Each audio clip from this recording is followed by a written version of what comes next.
Hagen. Thanks again, Mr. Chairman. I'm here this afternoon on behalf of one specific landowner to raise a few comments with respect to this report. My client is Stancore Properties. It's a family business, and over the years they have assembled the blocks shown in yellow. I'm sorry this doesn't show up better. This is Wellesley on the bottom, this is Young over here, and this is Bloor up top. And so the site is here. So it's the full block, it's the full block between Dundalden and Gloucester. And it's just to the west of that little parquet, which you may be familiar with. The addresses on Yonge Street are 587 to 599 Yonge. My client doesn't have an application in on these lands today. He was only made aware of this report last week and has had a limited opportunity to take a look at it, but he is quite concerned in a number of respects. This site, as you can tell, is a block from the Wellesley subway station. It is not encumbered by a subway tunnel below. It's designated mixed use, obviously. It's in the downtown. It's also a large site. It's about 32,000 square feet. So it is certainly of sufficient size to be able to accommodate all the appropriate tower separation requirements that one comes to expect when one looks at your official plan. And my clients had always understood that this property had a certain potential and therefore a certain value, and that's in part why they have persevered over the years to complete the assembly.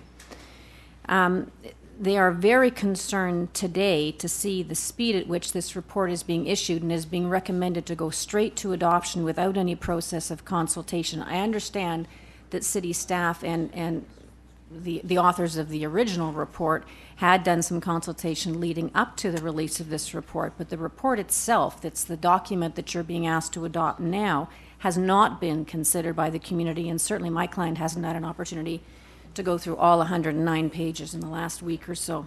So we have three specific concerns I would draw to your attention.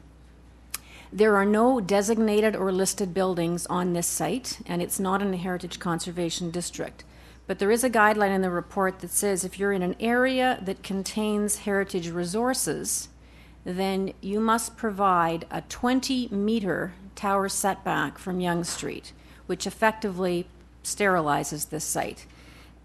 I don't know what being in an area that contains heritage resources means. It's not identified, it's not explained in the document before you. There are heritage buildings in the area generally.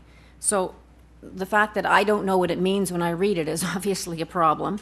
And if staff are suggesting that a 20-meter setback is what's desirable on this particular site, then my client obviously has a concern with that.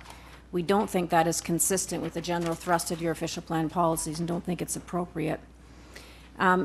Secondly, there's a guideline in here that says one cannot create any net new shadow impact on a city park or city parkettes during certain specified hours in the reports. Again, because this site abuts against a portion of the Dundalden parquet, that would effectively preclude any development on the site, even development which complies with the zoning bylaw today at 18 meters in height.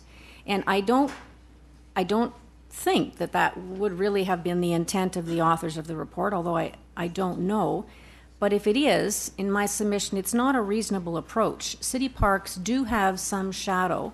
That is part of living in an urban area, and I think it is appropriate that one can consider a reasonable increase in shadow, a modest, acceptable shadow impact on a public park. I think we can exercise some planning judgment instead of having a hard line, no net new shadow impact.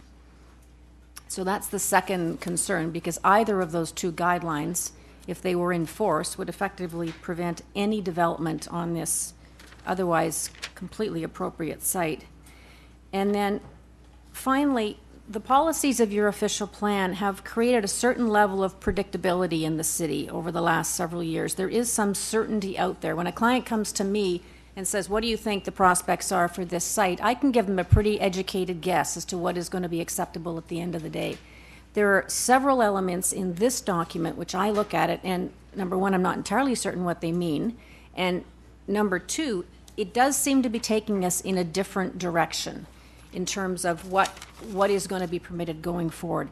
And I think If that is the intention, that's certainly up to City Council to decide, but I don't think that should be done simply by adopting a staff report today. I think you need a fulsome review with fulsome input from members of the development industry and the community now that we have this document in our hands. Thank you, sir. Thank you very much.